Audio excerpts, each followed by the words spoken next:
Greg Jenkins with the Chamber of Commerce again.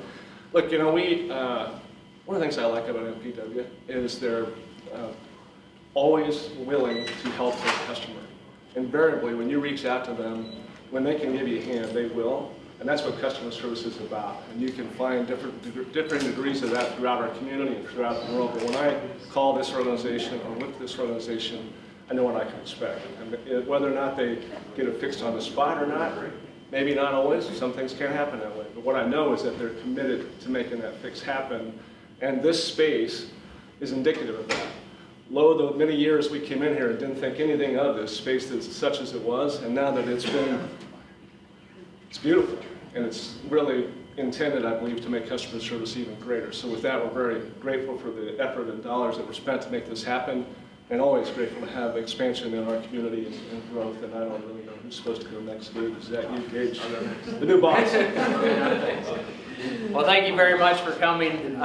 We're really excited to have you here today and show off this new space that's not only beautiful, but also much more functional than what we had. I think it's fitting that we're here in this space today, which is right in the middle of Customer Service Week 2019. And we're really thrilled and we're really blessed to have the customer service staff that we have here at this utility. We've got some very local, friendly, and talented staff here. We've got some representatives here from that group, but we're really blessed to have those folks here. As Greg mentioned, very committed to taking care of our customers and solving the problems. I'm going to do some more talking in a little bit, so I won't talk much about the project. I'm going to turn it over to Erica, who is our Director of Technology and Customer Experience. But I did want to share one observation before I do that. This project was happening right around the time I was transitioning into the new role, and I got to experience firsthand some incredible teamwork amongst the departments of this utility. As you may recall, we had to move the entire staff and lobby equipment to a temporary lobby in the auditorium during the construction process, and then move all those people and pieces and parts back into the new space when it was done.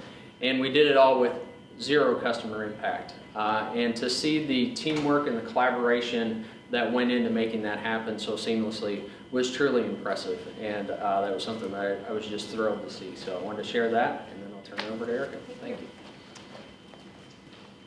So good morning, I'm Erica Cox. I'm the Director of Customer and Technology Experience here at MP&W, and I'm thrilled to be able to unveil our new lobby to you here today.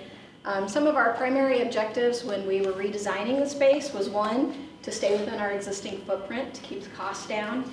And the lobby that you were used to before was really developed in the early 90s. And you think about what had happened since then. We launched a communications utility. We had equipment that we never had before. We had to add more staff to help serve the communications utility. So we had really leveraged about every inch of space that we had in the previous lobby, and I give a shout out to our facilities teams for making it work as good as they did, but we were overdue for an update to the lobby. We needed to improve our customer traffic flow. We wanted to provide more opportunities for customers to have privacy when they were conducting business with us. We've been able to accomplish it with that. And we also needed to improve the safety of our staff. We needed to make sure that if a situation were to occur that they could get out as needed. So we hope that that never happens, but that was one of the things that we had in the back of our mind. And we have Rachel Reed here with us today. She's our Customer Services Supervisor. And she might just give you a real quick description of the different types of transactions and where those will take place. Yep.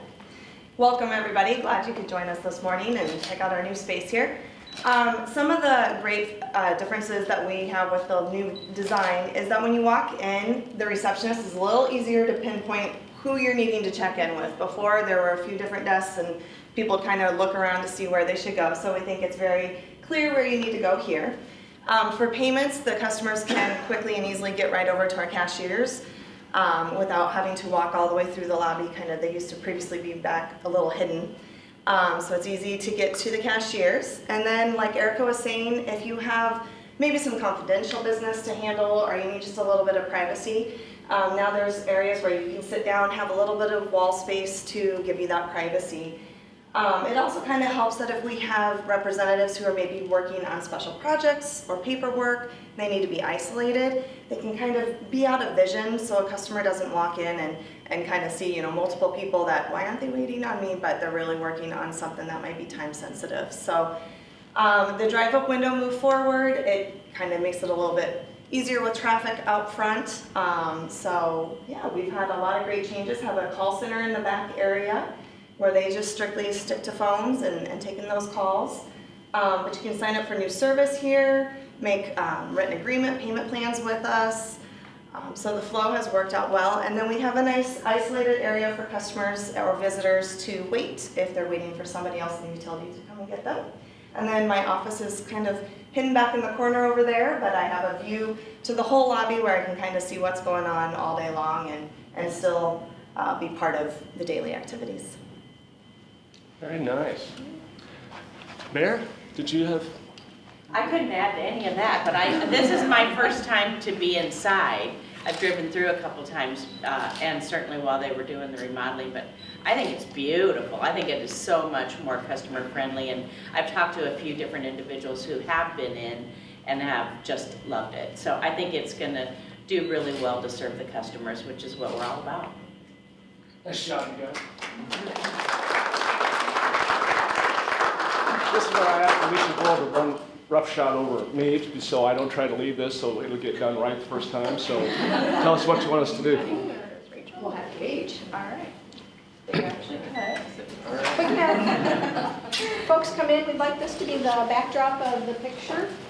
We'd love to have you. Great.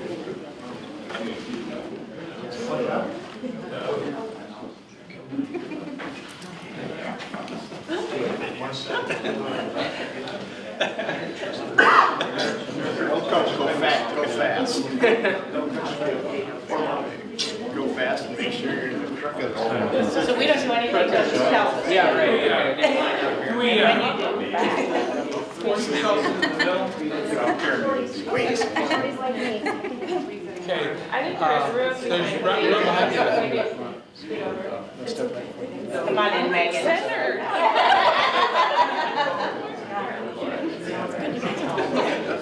Then the barrel pulled out of my hand. So it shows more. There you go. Do that. Good job, Alicia. Okay, so we're gonna take one picture, and then on the count of 3, we'll cut it. And then if you just do like a quick chop, it usually works, so. Try to look at one of those.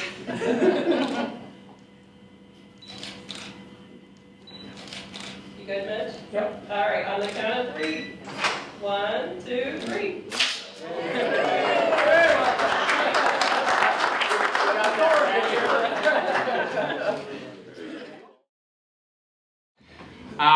But thank you all for braving the crisp air this morning and joining us. We're thrilled to have you here this morning. This is, I think, our 3rd annual Power Breakfast, and I think from a staff perspective, events like this are always a fair amount of work to put on, but it's a really neat opportunity to show off some of the exciting things that we're doing at the utility within the community, and so it's a really great opportunity for us, so we're happy to have you here.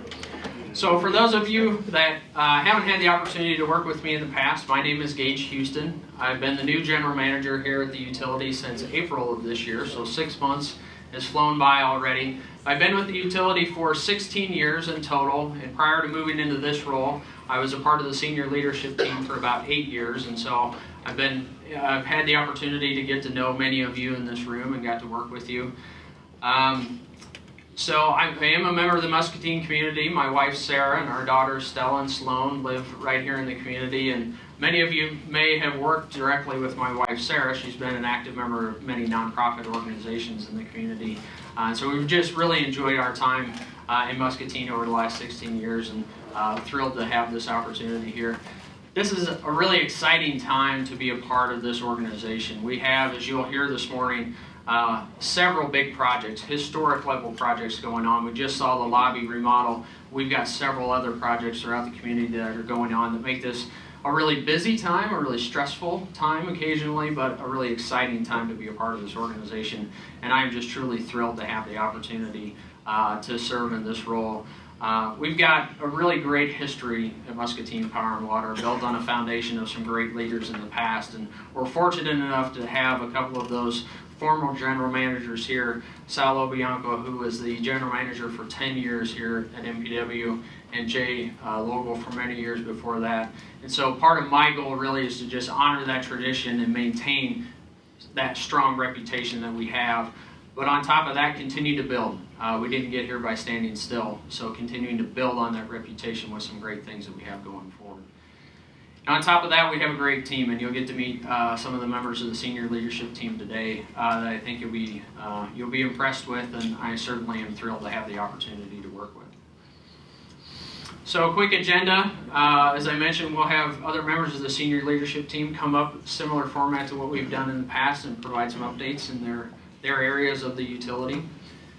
I wanted to start, however, with just thanking our Board of Trustees, and we have a couple of them in attendance. Stephen, I know, is here, and Kevin is here.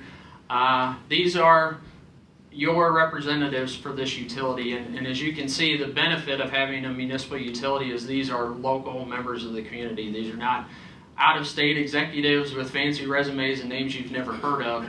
They're your neighbors or folks you've worked with on projects in the community, and they're here to represent you if you ever have some input for us. So we're very lucky to have a talented and very dedicated group of trustees on the board, and so if you ever have the opportunity, take advantage of that and work with them.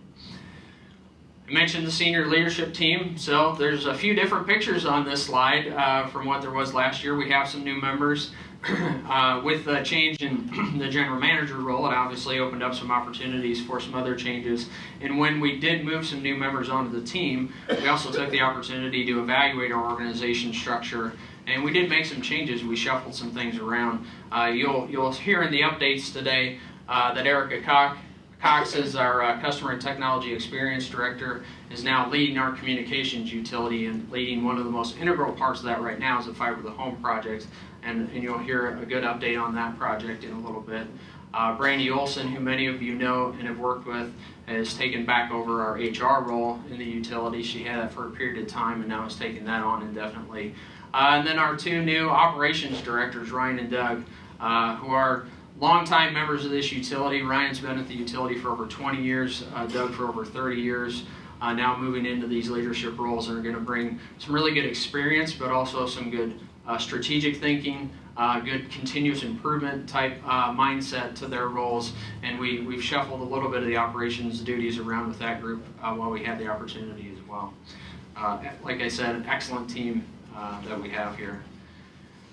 We'll get into some of these more detailed updates in a little bit, but I want to just take a few slides and highlight some of the great things that have been going on in the utility. This first one here, we were recognized by the American Public Power Association with a Service Reliability Award. We submitted our outage data to APPA through their electronic reporting system, and when they benchmarked the data, it was the first time we had submitted it, they said, hey, by the way, your metrics look great, and you actually qualify for a reliability award based on that. So we're really proud to receive that this year for the 2018 data. And also, we were recognized by the APPA also for being a smart energy provider. This is a new program with APPA, and it recognizes commitments to energy efficiency, distributed generation, renewable energy, and environmental initiatives, things that have been a part of our operation for many years, and so it was really neat to have the opportunity to be recognized by APPA for that. Another project that we wrapped up this year that was an exciting project for us was our upgrade of our street lighting to LED lighting. This project goes back to 2012. We installed our first upgraded LED light and just wrapped up earlier this year. We upgraded 2,451 street lights to LED lights, which is what you can see from these pictures here, is just how much brighter and crisper the light is on these on the streets in the community. This was a good partner project between us and the city and the Muscatine Police Department, who was very supportive of the project because of the higher light levels. We also got some block grant funding that helped offset some of the cost to Muscatine for the project. And with the new fixtures, we see decreases in operations costs. They use less electricity. Also decreased maintenance costs. and the lights last longer. As you can imagine, going out to one of these lights to replace a bulb or maintain the fixture, you're sending a bucket truck out to. It's a very expensive endeavor just to maintain a street light. And so by having those lights last longer, we're able to save a lot of money. So we look at a 5-year payback on all of these lights that we've upgraded so far, and then continued savings for the utility after that. I also always like to show off our rate comparison. You can see here we've got our different key classes of customers: residential, commercial, industrial, and we always try to benchmark our rates against state and local averages. And I think it's really important for us as a staff to maintain perspective on where we stand against those benchmarks. And so while low rates isn't the only priority for us, it's certainly a very important one. It's very important for you as business leaders as well. And we're happy to see a continued trend to where we outperform those benchmarks. Now, some of these graphs have gotten a little closer together in the last few years because some of the big projects we've had going on. But we also have had a lot of initiatives to on cost controls and keeping O&M costs in line as much as possible to try and maintain this positive trend going forward. A few more things. You just saw, for those of you that went out there, and if you haven't, please take the opportunity after this to go check out our new lobby. Provided a much safer experience for our staff in the lobby should we ever have a situation out there, but also is much more functional for our customers, provides a better flow, provides some better privacy for customers that need to have certain types of conversations. We're really thrilled with how that turned out. We've got a new customer-facing outage map that we rolled out. We're starting to leverage some of the technology that we have in the back end that gives our customers more information right at their fingertips without even having to pick up the phone. We'll show how many outages have been reported in different areas of the community, and also the ability to report an outage right from the online system. And we started to see a significant increase in customers taking advantage of that online reporting capability in the last couple outages we've had. And then we talked about this last year, and then we rolled out our new customer portal, My MP&W. So really what we did there was we took the most utilized portions of our website, the things that customers go to the most often, and just curated them into one location, into a nice, easy-to-use format for customers, and provide that positive, easy-to-use experience when they go to our website. So a lot of really great things have been going on at the utility, and more to come in 2020. Fiber to all, we've obviously talked about the Fiber to the Home project for a little while, but you'll hear later on in the presentation where we've really seen some positive changes, and I think we're headed in the right direction with some things on that project, with our new goal of being wrapped up late summer of 2020 to have all of our customers converted. We've got a new transmission line project that you'll hear more about that really is meant to improve long-term reliability for the community electric supply. But we haven't built a transmission line project like this in about 35 years, maybe a little more, so pretty significant project for us. Also continue to support the beautification projects in the community of Mississippi Drive and in Grandview Avenue next year. We have a water tower refurbishment project. You've probably heard a little bit about this, and we'll talk about it later as well, but kind of have the unique opportunity to determine what design goes on this water tower that will be a focal point for the community for many years to come.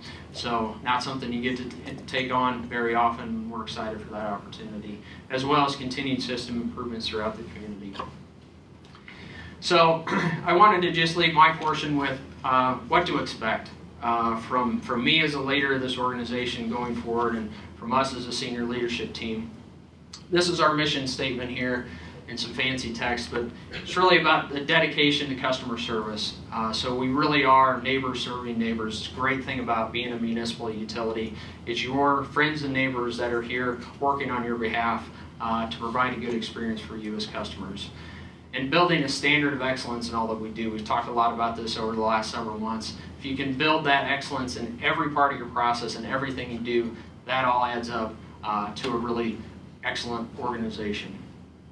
And continued reinvestment in Muscatine, and talked about municipal providers. This is one of the things that generally drives municipalization of utilities, is investment in the community that you maybe wouldn't see from a private provider. And I think with the projects that we'll walk through, you'll see that continued reinvestment in the community.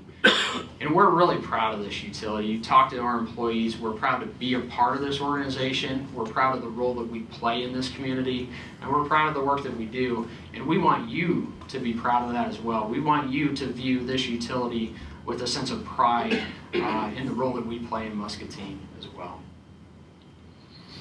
So with that, I'm actually going to roll into the financial update. So our finance director, Jerry Gowie, unfortunately is out with pneumonia this week. And so we thought better to not have him here shaking hands with folks this morning. And so I'll do a brief update on this, and then we'll keep rolling forward.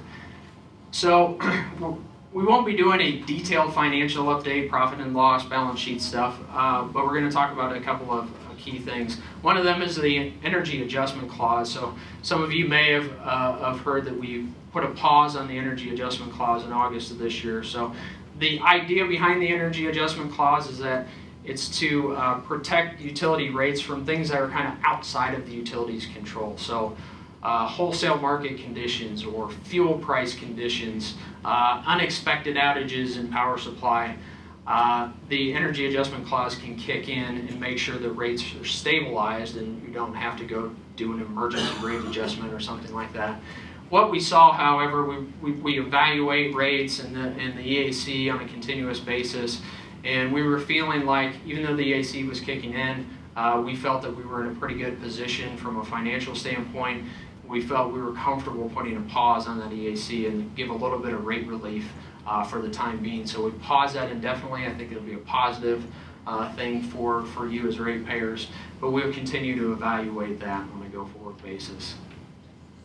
As I mentioned, some of that is being driven by the cost control measures that we've been undertaking for the last several years. So Jerry was going to share with you some highlights of the capital spend. So I talked about that rate pressure.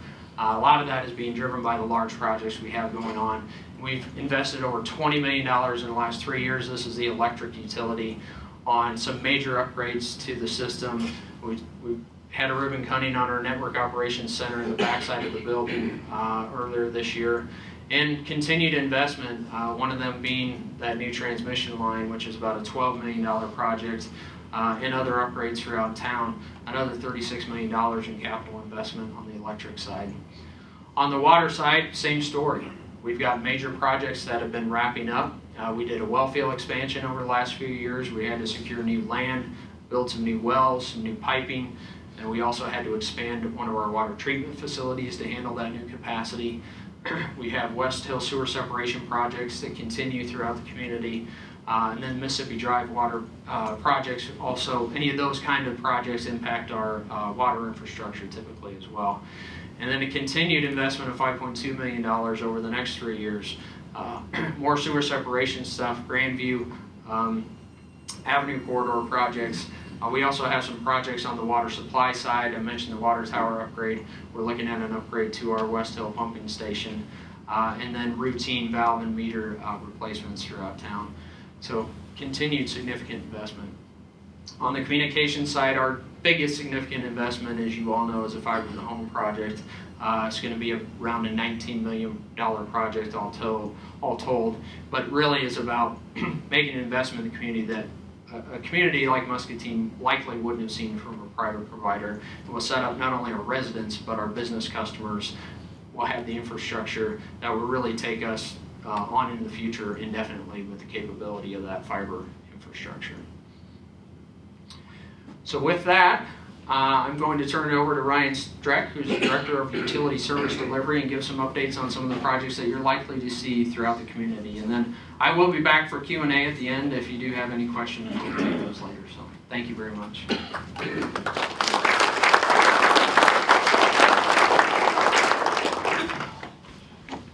Morning. Good morning, everyone.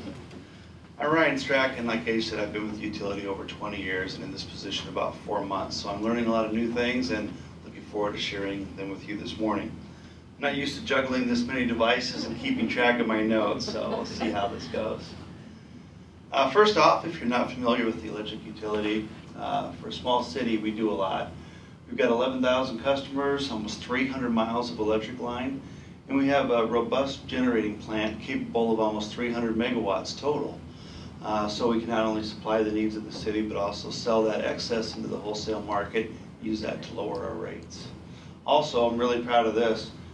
We have in-house incident response. So when you call us with an electric or water problem, you're getting someone in this building 24 hours a day, 365 days a year.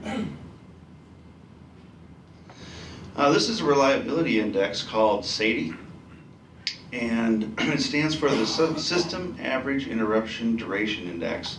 What we do is we track every outage that our customers experience. You add all those up, divide it over the total number of customers, and it gives you the average outage minutes. And as you can see, MP&W does really well. Over the last 6 years, we've had a maximum of about 35 minutes. This looks pretty good compared to the co-ops and public power and different utilities in Iowa. We're pretty proud of that. Gage talked about that American Public Power RP3 system, or I'm sorry, it's the reliability tracker. And what that does is it allows us to put our data into the software and produce a lot of graphs that we can share that show, for instance, the highest priority or number of outages that we've experienced. Like Gage said, when we submitted that data, we were just looking for a way to upgrade our software, but we ended up meeting the deadline and received a certificate of excellence from that program, and that was really a surprise. We spent a lot of time on maintenance and outage prevention, and that's what leads to those good statistics. On the left here, this is a picture showing our infrared scanning. Every year we scan all of our large customer transformers and associated switchgear. And what it does is, it shows us any hot spots on the system. Here we've got 3 conductors plugged into a device.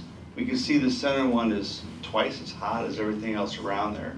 Now it's still going to work for a while, but that tells us that we're going to have a failure at some point. And our goal is to get there after we've made a work order and get that fixed during a planned outage, when hopefully it's not a burden to your business or home.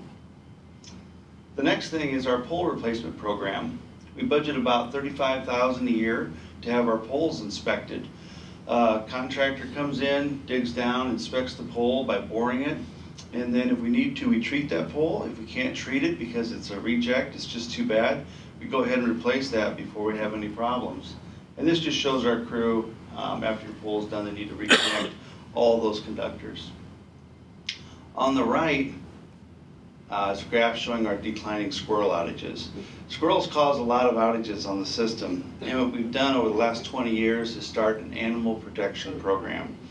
What we do is we take circuits and we go out and change out all the old metal arms with fiberglass, all the conductors, all the bushings we insulate, basically keeping everything out of the animal's reach so they can't make contact between ground and an energized conductor. Been really popular with the customers and I think the squirrels. We were at 45 and now we're down to about 5 to 10 outages a year, and that's just great for everyone.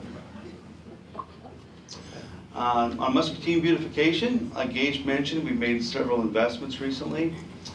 This is a picture of the downtown corridor, and these large poles on the right of the period street lights is actually a 69,000 volt transmission line that will be put underground hopefully next year. The conduits are already in place, nearly complete, and that's going to give you an unobstructed view of the river. And these period lights also have LEDs, so while they look great, they're also efficient and highly reliable. This slide shows our new 161,000 volt transmission line project. This is a proposed route. We haven't landed on our final selection yet, but what it's really about is improving reliability. Right now we're planning for the project and acquiring easements from landowners, and we hope to begin construction next year with an in-service date of late 21 or early 22. The key benefits of the transmission line are operational flexibility and system reliability. Right now we've got our large generators, and we have 2 161,000 volt lines to the south of our system, and they're very close together. And if we have a tornado come through, we could easily lose both of those lines because they are so close together. Having this new line to the north not only helps support our load to keep the lights on, but also gives us geographic diversity. So now if we would lose those lines, we've got that whole other large extension cord running to the north. Gage touched on this. We launched this in 2018. It's our public-facing outage map. So if you go to our website, the front page, scroll down the middle of the bottom ribbon, you can click and report an outage. It works with mobile devices really well. It saves you from having to wait on hold during our highest call volumes, and also gives you some feedback so you can see that in an area how many people have reported the outage. One part of this is if you can see there's a lot of outages, maybe you don't even want to report it unless you have some great information to give us about a pole in your yard or what the cause of the problem could be. But also, you can look on here, see no one's reported it, and help us get those right calls so we know where the outages are. Speaking of outages, we're going to leverage our new fiber to the home system for a really exciting process. Right now, we have no way to get feedback from the field to know what's really going on in the system, and we rely on the customers to give us those calls. Well, part of the problem is if you're at work, you don't know if your power is out at home. And on the weekends, if you're at home, you don't know the power is out at work until you come in on Monday morning. So the ONTs are actually an optical network terminal, my notes are buried, that separate out the different signals of the fiber. So if we see that, if that drops out with no power, we can see that back up here at our shop. Now, those could go offline for a lot of reasons. A line could go down, or you could just have, the power unplugged at your house to power cycle some other equipment.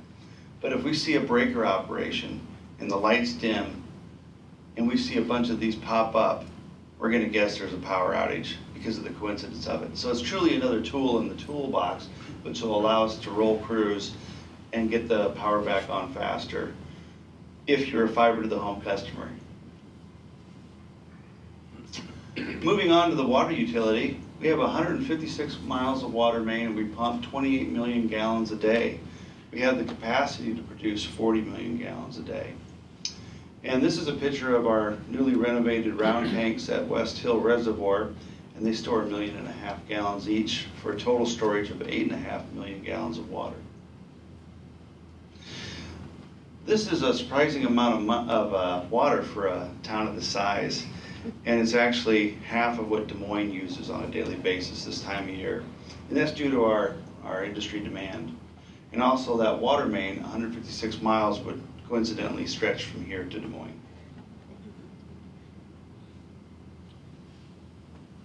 Water utility reliability is just as important as electric. And we perform numerous maintenance tasks throughout the year. The one that gets the most notice, especially the last couple of weeks, is water main flushing. But it's necessary to flush the mains clean, and also gives us a chance to exercise all of our fire hydrants so we can ensure we have fire protection for the community. We also do storage tank inspections, water quality testing, and well cleaning. Now, if you live in Muscatine, you're familiar with the sewer separation project and road closings. Typically, when a city takes on a project like this, the roads are opened up. It's a great time to replace all the water main infrastructure. What Muscatine Power and Water staff decided to do was set some criteria and take a look to see if we really need to replace these mains and make that investment. The criteria is listed here: history of main breaks, the deterioration of the existing pipe, and the proximity of new sewer lines which could undermine the existing water mains. Then we want to make sure the pipe size is sufficient to meet DNR requirements. This is an actual picture of one of the old mains on our system, and this is an 80-year-old piece of pipe, is our best guess. And you can see it's in pristine condition. So in the areas where we could, we salvaged the pipe, replaced the valves and the hydrants to ensure reliability, but ended up saving quite a bit of money. So this project was broken up into 4 sections, and while not every section qualified, the ones that did ended up saving us $265,000. Since this decision was made, we've only had 1 main break in the area, which cost us about $6,000. So it looks like it's going to work out, and we're hoping for continued good success. The last thing I have to share with you is a video that highlights a couple things from the water department that I was impressed by and wanted you to see. First off, one thing we do is cut a lot of main pipe so we can put in new valves, hydrants, make repairs. The way you typically do this is you oversize your hole, you go down with a gas chainsaw with a metal cutting blade, and then you have to cut the main. And hopefully you get it nice and straight so it comes out. So we've got a new tool and we'll show you that and how that works. The other thing we have to do a lot is turn valves. And these aren't valves in your house that are 3 or 4 turns. Some of these large mains have 300 turns with a huge wrench. So you've got a lot of potential for strains and sprains as you're doing the work. And we've got a really nice tool for that as well. When it comes to safety on the job, we always try to walk the talk. We're passionate about it. Our crew thoroughly plans each and every work site to meet the DOT standard at a minimum. But we're never satisfied with that. Having the right tools is so important, and we've sought out specialty equipment like the guillotine saw being used for this valve and hydrant replacement. It's an amazing tool. It's safe, you can cut pipe with water in it. It used to take a lot longer, cutting holes in pipe and hitting it with hammers. So the guillotine saw's been a real savior in my mind. Safety and so forth. A diamond rope, I guess we call it, a rope saw is what they call them. Each of these have diamonds in them. It rolls on 3 pulleys. You can adjust the tension on it and you just reel it down slow. Besides being safer, the guillotine saw completes the work in about 1/5 of the time of the old gas-powered saw. Another specialty tool is the hydraulic valve exerciser. Historically, this has been a manual process that's not ergonomic. Using a handheld controller, the operator can exercise valves by automatically opening and closing them numerous times at different torque settings. It even uploads the data to our GIS system.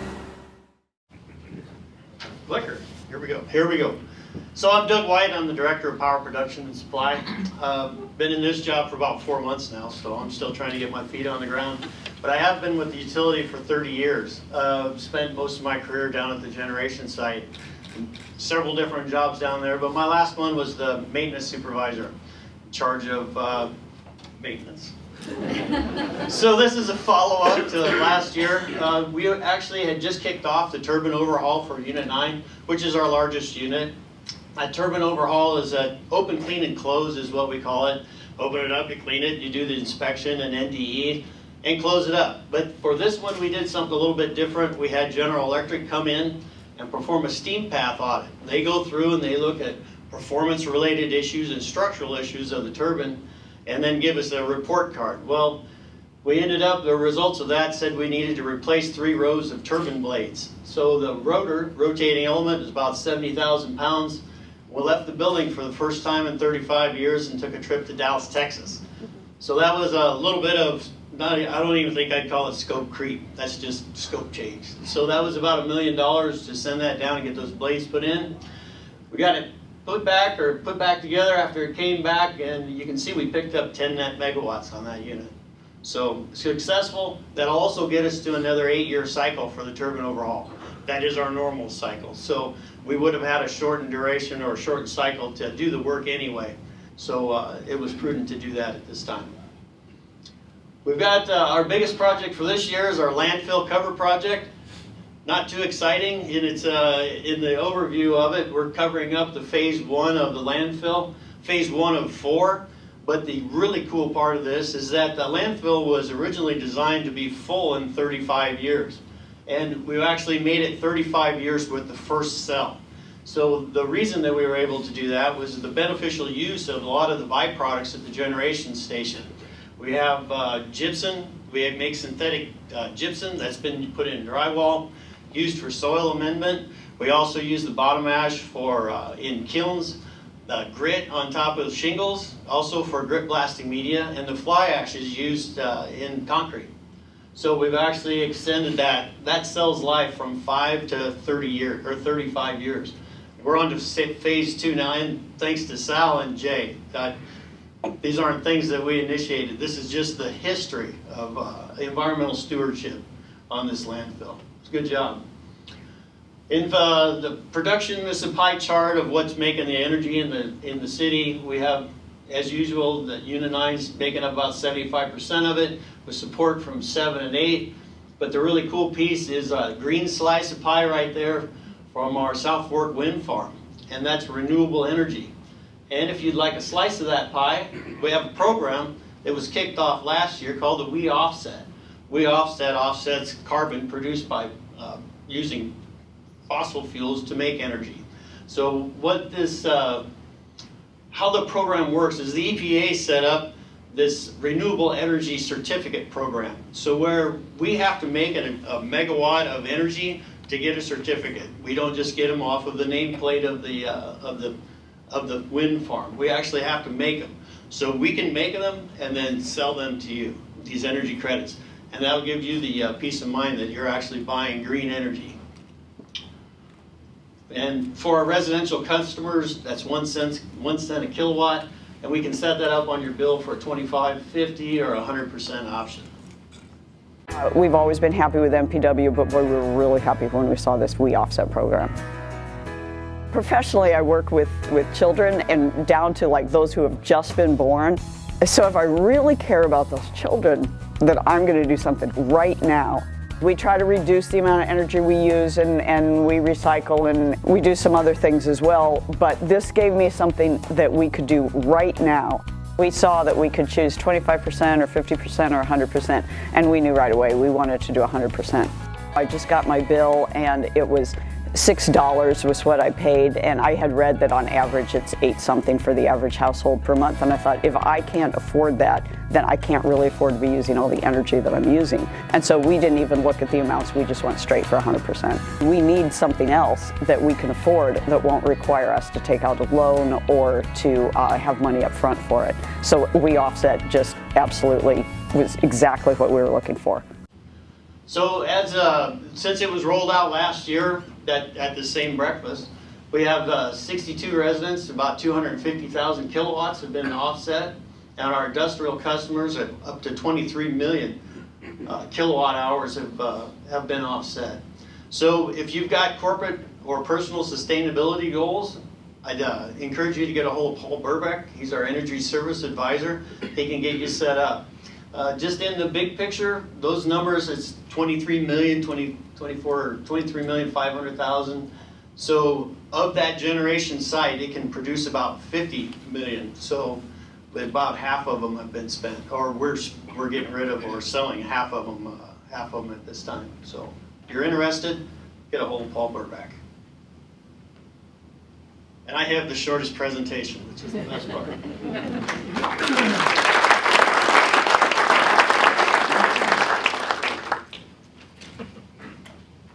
Good morning, everybody. I'm Erica Cox. I'm the Director of Customer and Technology Experience. I've had my role, like Doug and Ryan, for the last 4 months, but I've been with the utility for the last 20 years. All right. So, like Doug and Ryan talked about, in the communications utility, we also have reliability improvement projects. And some of the ones I'm going to talk about today are, first is our 3 internet paths for redundancy. So having 3 paths come into Muscatine, one from Des Moines, Chicago, and Minneapolis, gives us diversity of location. So if any one of those paths go down, it will not impact our customers because we have enough bandwidth coming in from the other 2 providers that we would not have any interruption of service. We have a lot of very critical equipment in our network operations center, and we had a project last year to structurally reinforce that so that it could withstand severe storm or tornado in the Muscatine area. So having that equipment behind protective walls is another reliability improvement that we have. The fiber project is a really big reliability improvement project. Ryan talked about replacing poles and water mains, so this is kind of our equivalent to that. We are replacing the coax infrastructure that we have throughout the community, which at the time that we started the communications utility was state-of-the-art, but now fiber is. And with the glass that we're putting in the ground, it has unlimited capacity upgrades. So with the stuff that we're putting in today, although we're providing 1 gig service, 1G, We do have the capacity with some hardware changes to deliver up to 10G, and that's what we're in the planning stages for right now. We want to be out ahead of what the demand is so that we're ready to provide that service when our customers need it. We've recently installed our first 10G handoffs for our MAN service, which is our municipal area network. It's more of our enterprise level service. This allows a redundant connection with speeds up to 10 gig upload and download. And we're planning to update our MAN equipment in 2020. That's one of our projects that we have, and we want to make that one of our premium offerings. So fiber to the home project update. So in June of this year, I took over that project. And why me? Well, I've been involved with the project since the beginning on the customer service and marketing side. I've been with the utility for 20 years and with the communications utility since 2012. So I had a lot of familiarity with the project. And Sal used to joke that when I had HR and customer service, I was the relationship person. And I think this project is really a lot about managing relationships with our contractor, with our customers, with our employees. So we've done some really good things that I'm excited about. As Gage mentioned, we have updated our completion date to August of 2020, and I'm going to give you some insight as to why that date was picked. And I'm going to talk candidly about what some of our challenges have been on this project. Underground mainline construction and underground drops at the home and premise have been our project bottleneck. That type of work is weather dependent. Anything in the ground is weather dependent. So the harsh winter last year, the flooding this year impacted that, but quite frankly, we didn't have enough staffing. Our contractor didn't have enough staffing to support what we needed on that part of it. So when I took over the project, one of the things that Gage and I talked a lot about and we wanted to work on was, what is it going to take to turn this project around and finally bring it to the finish line. So we engaged AEG's leadership out of Atlanta. We've had a really good working relationship with the local team that's doing the construction here, but we needed to get on a better path with the corporate team out of Atlanta. So we had some very candid, some very open discussions about what was going on with the project, what issues we had, what issues they had, and how do we start moving forward on that. And I think we're in a really good place with the fiber project right now, with where we're going. I'm going to talk a little bit more about that. The other thing that I did is I engaged our operations team. What's working on the project, what's not working. Some of those things we were able to pretty easily change and make some improvements. Other things are taking a little bit while longer, but we are working on those. And one of the reasons that I'm so optimistic about the fiber project is we have a lot of good people working on this project. They're committed to it. They've been working hard for a lot of months with not seeing a lot of progress. So we are starting to see some of that progress. They're 100% engaged in this project, and we will be bringing it home. So in 2018, our service activations, we'd averaged about 200 per month. We bumped that up a little bit in the first months of 2019 to 250 a month. And the rest of the project, we need to average 400 to 650 customer activations a month. So that is an extremely aggressive goal. But we think that with the things that we're putting in place today and the staffing levels that we have, that we are going to be able to make that. So this is one of the dashboards we share with our board, and you can see at the beginning of 2019 we were about 27% of our customers activated. We've improved that to 43% as of the end of September. These are residential customers that have been activated, residential customers still needing to be activated, commercial activated, bulks activated, still needing, and then commercials activated and still needing to be activated. So I want to talk a little bit about what you're going to see. So first 2 years of the project, we've gotten a lot of our aerial work done, and what remains now is the underground work. So this is some of the most impactful work from a customer or from a property standpoint that you will see. So I want to talk a little bit about what you're going to see and what it means. So this is part of our mainline work and what the crews are doing. This is our existing infrastructure, the pedestals that are above ground right now. They've taken the cover off, they've dug around it, and they've placed this vault in here. So it's gonna look like this for a little bit until we get the some other parts that I'm gonna talk about completed, but eventually this is going to go away, this will be covered, and it will be ground level. So one of the nice things about the project is we are gonna see some above ground pedestals. Will be moving underground, which helps from yard maintenance and beautification. As the mainline construction is going in, and you can think of mainline as like the streets, right? We got to get the service from like our building out to the neighborhoods. So once we get it out to the neighborhoods, then we're going to start on the underground drops. So one of the easiest indicators that you can see the underground drop work is starting is flags in your yard. So utility locators will be out there. We know that we've had some properties that have been marked several times, and that is one of our current improvement projects that we're trying to undertake to get that minimized. But you'll see that, and then you're going to see pieces of equipment like this. This is digging a trench in the property, the fiber's coming out. This is one of the actual crews that I was able to go out and visit with. And this is probably the largest piece of equipment that you will see. The rest of the equipment will be smaller than this. So what this crew is going to do is they're going to start at your current demarc box, which is attached to the house. So all of the drop work is outside of your house, so you don't need to be home, but you may have people working very close to your house. We want to let you know that. They're setting some excess fiber here. That's going to be used to make the service be able to go into the house. And then they're going to start from their house and they're going to dig a trench. They might hand dig depending on where it's at. They might use that big piece of equipment to build a trench like this. So here's the house. The house is a little bit further back. So this is quite a long drop that they're doing. So this crew that I visited, they were waiting for the inspector to come and look at the depth of the fiber. Our project specification is that the fiber is buried 12 inches in the ground. So we have inspectors that will not, the drop crew basically can't move to the next address until the inspector has verified that the drop's at the appropriate length so to protect it from incidental dig-ins. So once the inspector goes in, they'll go back in, they'll tap that down to make the hole go away.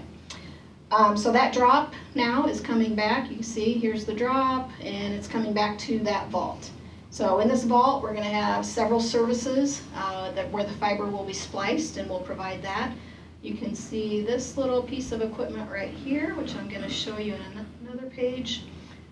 Turns into splicing. So if you see a trailer like this out in your neighborhood, your drop's been done. The crew's out there to now splice the fiber or connect the different strings of fiber into one solid connection.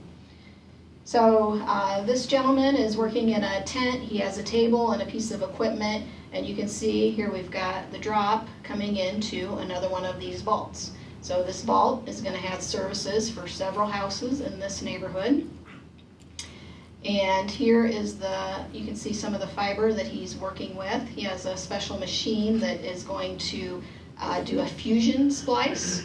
So the two ends of the fiber will be cut at a right angle. It'll be cleaned, and then it will go through this piece of equipment to fuse the fiber together.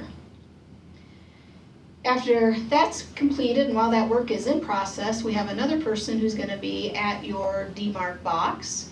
And right now that excess fiber that we saw in that other picture has been used, and it's been put into this NID, which is a network interface device.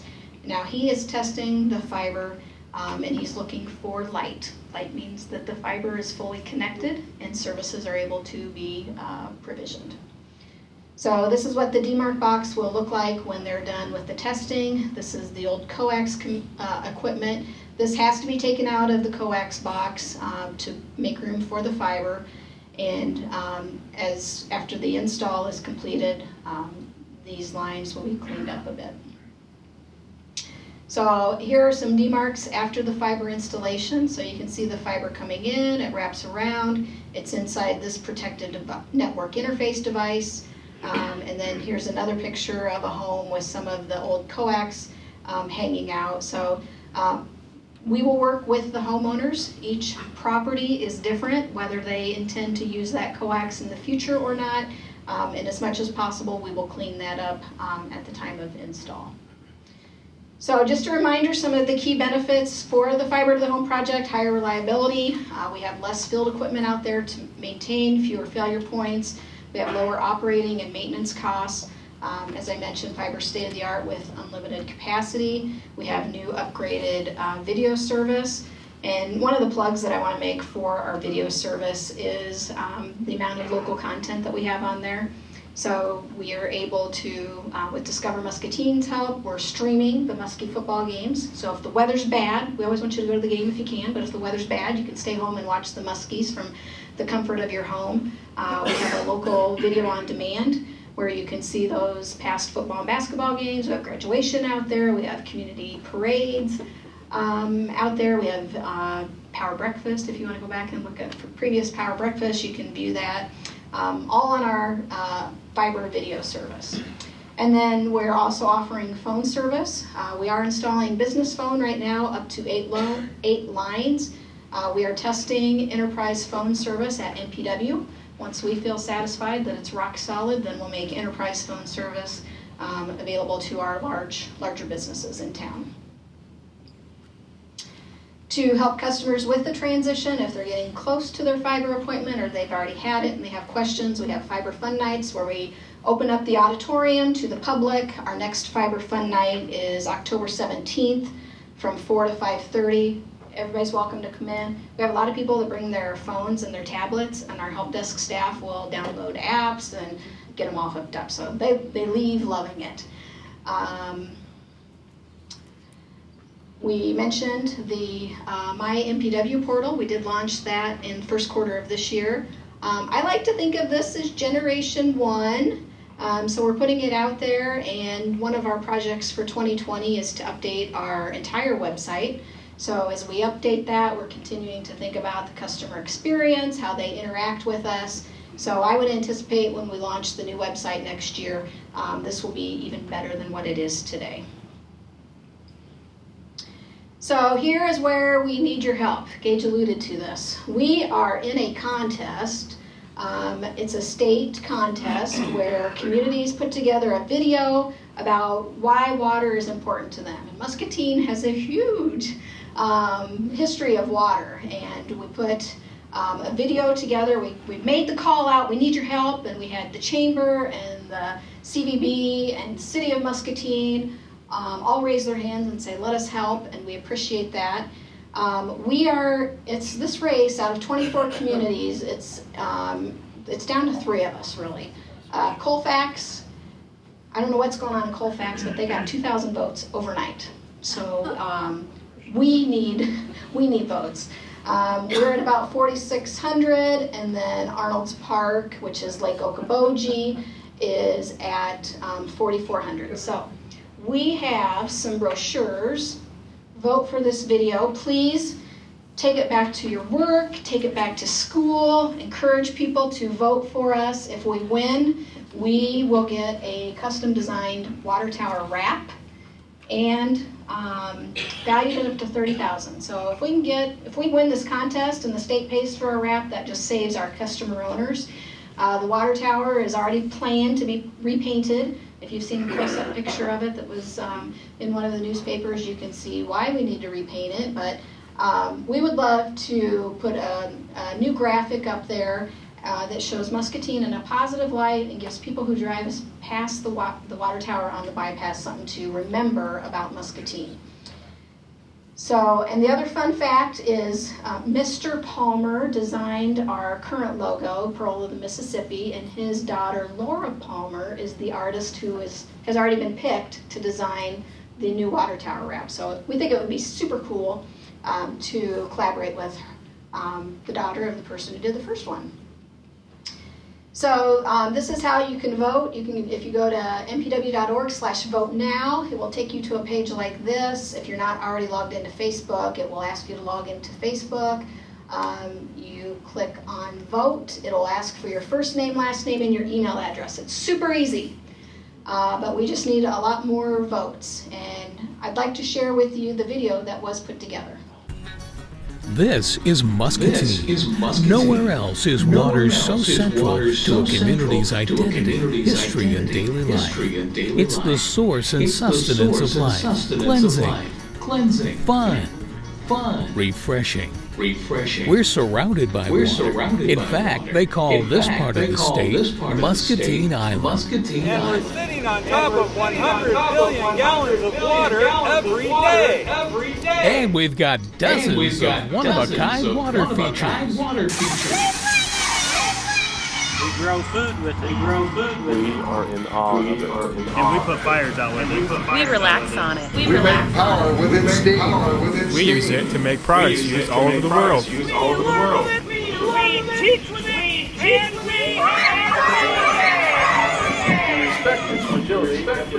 We transport and share our local resources upon it. We use it to keep Muscatine secure.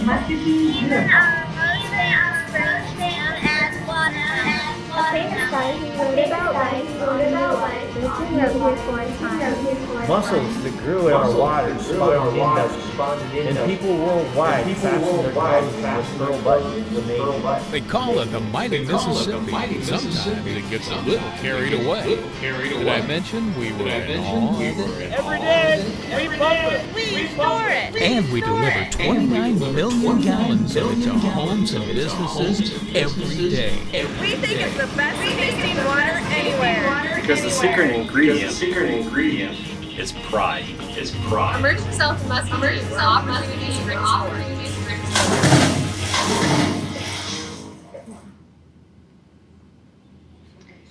It's very nice. Thank you, Sarah. So contest ends Friday at 5. You can vote once a day. So the easiest way is if you're on Facebook, go to Power and Water's Facebook page. We've got a Woo Box link. That's where you can go and vote. We're like 2,000 behind right now. We've been in first place. I'd like to get us back to first place and bring this wrap back to Muscatine.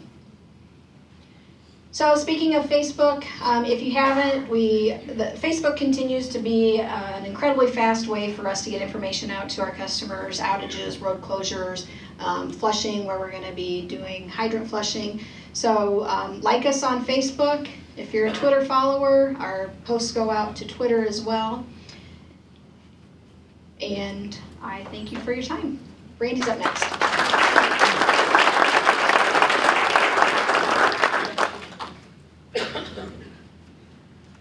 Well, thanks. I don't know how I'm going to top that with our water video, but I'm going to just talk a couple minutes about employees. I'm Brandy Olson. I'm the Director of Legal, Regulatory, and People Services and General Counsel for the utility. So last year, helping out with workload, I did a few months covering the HR department and the safety areas, and now I'll be working with those folks again. So I'm going to talk a little bit about our employees and what we do here in the community. I think one of the things that I'd like to point out is that employees are one of our core values. We do recognize that it takes a skilled, engaged, and well-performing workforce to be your reliable neighbor. So we do invest a lot in our employees, and they also invest in turn in our community. Most of our employees live and work here. They go to church here. They send their kids to school here. They're part of the Muscatine community. Our employees are key to our success, and we think they're key to the community's success too, because they're so committed and involved here. So you might see our employees out and about in the community doing things like raising the flag on Veterans Day, providing the hydration station for different events around the community. They come in during off hours and take it down to like Second Saturday or any of the runs, things like that.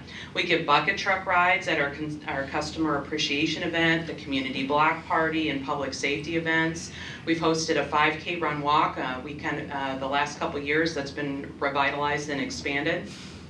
And then you'll see our employees coordinating and volunteering at a lot of community events. The Almost Friday Fest, Earth Day, Healthy Living Festival, Fireball Run, Over the Edge.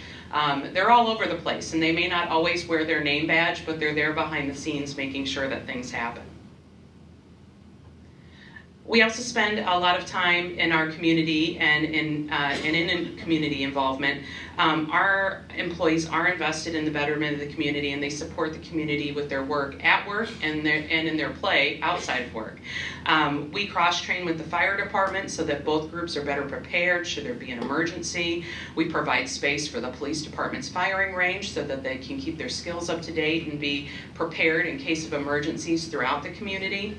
You'll find MPW staff volunteering with organizations like youth sports, PTOs, churches, in their children's classrooms, on city boards and commissions, Young Professionals Network, the Chamber Ambassadors, and we have a few of those folks here today, Rotary, United Way, volunteer fighter fighters, service clubs, and a lot of community groups. We do a Jeans Days most Fridays, almost all Fridays now, and this year so far we've raised $4,000 in Jeans Day money that gets donated back to local organizations to help our neighbors and support organizations that touch Muscatine. And some of the programs that are supported by our Jeans Day fundraising includes Coach for Kids, the Backpack Program, MCSA, Junior Achievement, Big Brothers Big Sisters, Almost Friday Fest, Over the Edge, and others. And employees really enjoy that because they get an input in what organizations are supported on the Fridays. We take their suggestions and we try to support the things that matter to them and that matter to our community. We also have employees that spend a lot of time in the classroom. If any of you have had school-age kids over the years, they may have learned about electricity from Mr. Sparky and some of our safety and electrical employees. They may also have learned about our how to use energy wisely, not leaving the lights on when they leave a room from our energy service advisor, Paul Brorek. Whether or not that message sunk in is another thing, but we at least tried to tell them not to be wasteful. They also may have learned about water quality and lab science from our water manager, Brian Butler. You know, we spend a lot of time in the classroom sharing our knowledge because our employees are experts in the field and they enjoy connecting with tomorrow's leaders and letting them know what opportunities are available in their community, what opportunities are available at the utility, and how they can use their knowledge in school in a real life setting. We also support the science fair and the annual energy poster contest. So a lot of you may have your kids or grandkids bring home their posters or be pretty proud of their ribbons from the poster contest over the years, and we're really happy to continue to support that. Now, MPW provides more than $6 million in direct benefits to the community every year. We do that in both through rates and services, and we help customers keep more money in their household budgets and help businesses keep money in their coffers so that they can stay competitive. Another $1.8 million in services are provided to the citizens of Muscatine at no charge. And if we were in a community where an investor-owned utility were the energy provider, they'd be charging for those services. So it is a big savings to the community. We do things like install and maintain and operate the street lights and traffic lights throughout the community, maintaining fire hydrants for fire protection, and maintaining that strong water distribution system does help us all in our insurance rates. That's something we may take for granted because that all happens behind the scenes between the city and Muscatine Power and Water. We can help you with energy audits at home or at work. We want to help you make the best choices with your capital dollars and get the most out of your equipment should you need to make replacements or you'll be thinking about upgrades. We want you to make the best choices and get the highest quality and most energy efficient options, and Paul Burbeck's there to help you with those choices if you have any of those questions you're considering at your home or work. We provide support service. We provide power and water services for both the soccer complex, Kent Stein, and different city buildings. So we're all over the place making things happen throughout the community. But we do know that you have choices, and you have, we know that you choose to have your business and your home here, you choose to grow here, and you choose to be here, and we hope that Muscatine Power and Water is one of those many reasons. We provide reliability and value with our utility services, and we know that factors into most of your bottom lines. We want you to know that your municipal utility is responsible with the resources that you've entrusted with us, from proactive environmental compliance. Doug talked a little bit about the landfill as one example, to infrastructure maintenance, and Ryan discussed some of those major projects we're doing to make our services more reliable and position us well for the future. Reliability projects, and bringing you new and improved services. Because we are here for Muscatine and we are reinvesting in the community. So we want to thank you for choosing Muscatine for your business and your family, and we want to thank you for choosing MP&W for your utility services. I'm going to bring Gage back up for Q&A.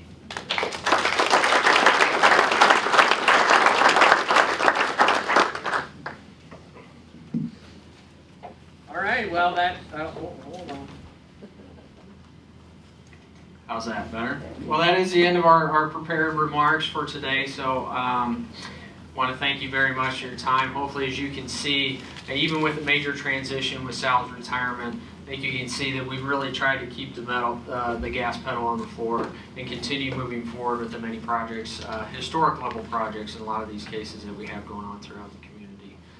We're excited about all the work that's being done. With that, happy to take any questions if anybody has any. Sure, Roger. There was much good publicity given about your dealing with the problems of the installation that you had with the contractor. And I was just wondering, I know that there were a lot of negotiations and some settlements and some going to do settlements. What's the status of it now, and what do you anticipate being happening with regard to completion of that? Yeah, so as Erica kind of alluded to in her updates, the challenge has been primarily on the underground drops, and most of that work is subcontracted by the main contractor, AEG. They've had a lot of turnover with those subcontractors.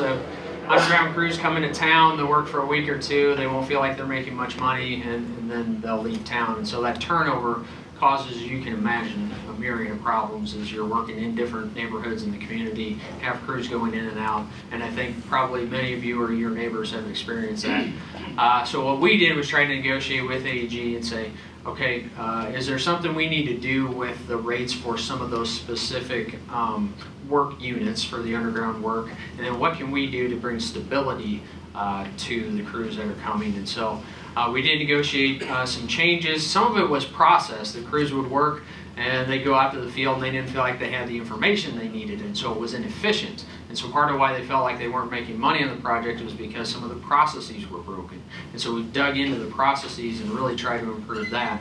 So with those changes, I feel like we're really kind of on the cusp of hitting a stride. We've got the crews in town now. We've seen good staffing levels over the last week or so.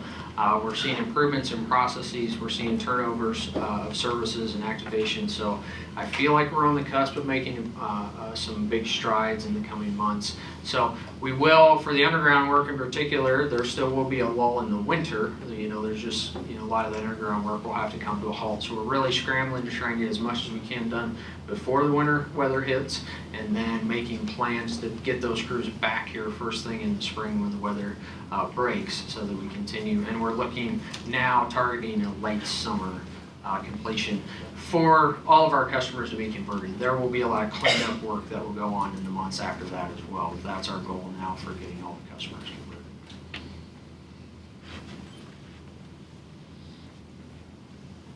Any other questions? We either talked you to sleep or we did an okay job, but thank you sincerely for coming in and letting us share some of the successes we have here in this utility, and enjoy the rest of your day. Thank you very much.